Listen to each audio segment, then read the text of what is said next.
मेरा एक सवाल ये है प्राइम मिनिस्टर हाउस में बैठे हुए साहब से, आपके ख़ानदान को शरीफ ख़ानदान कहा जाता है और आपका भी, आपके बड़े भाई साहब का भी दावा ये है कि हम दीनी घराना है।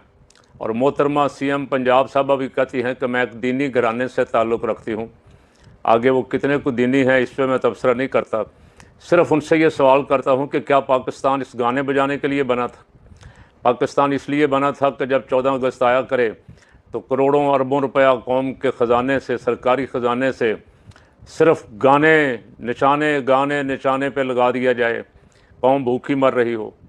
हमने तो अपने बड़ों से सुना है और पढ़ा भी यही कि 14 अगस्त जुमातुल विदा था, रमज़ान मुबारक का मुक़द्दस महीना था।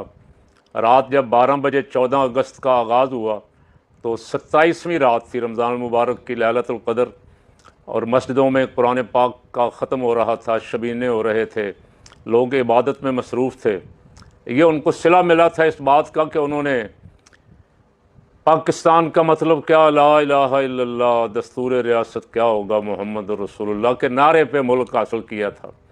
अल्लाह रब्बुल आलमीन ने अपने महबूब सल्लल्लाहु अलैहि वसल्लम का सदका उस रात अता फरमाया जो रातों से अफजल तरीन रात थी, और उस दिन ये मुल्क अता फरमाया जो दिन बहुत बड़ा दिन था, जुमा भी, जुमातुल विदा भी, आखिरी अशरा भी, रमज़ान मुबारक का मुबारक महीना भी।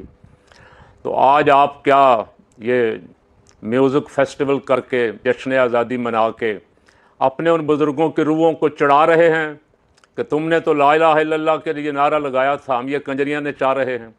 तुमने तो ला इलाहा इल्लल्लाह के लिए नारा लगाया था, हम शराब खाने खोल रहे हैं। क्या मुंह दिखाओगे अल्लाह रब्बुल आलमीन और उसके महबूब की बारगाह में और अपने बड़ों की बारगाह में? क्या मुंह लेके जाओगे? ये पाकिस्तान इसलिए मिला था। आज इस पाकिस्तान में जिसका हर बड़ा बैठा हुआ जो है, कोई मरी में बैठा हुआ है, कोई प्राइम मिनिस्टर हाउस में, कोई वाने सदर में, जहाँ भी को बैठा हुआ है वो क्रेडिट लेना चाहता है कि मुझे कहा जाए कि मैं बहुत बड़ा आज़ादी का, जमहूरियत का, इस्लाम का चैम्पियन हूँ।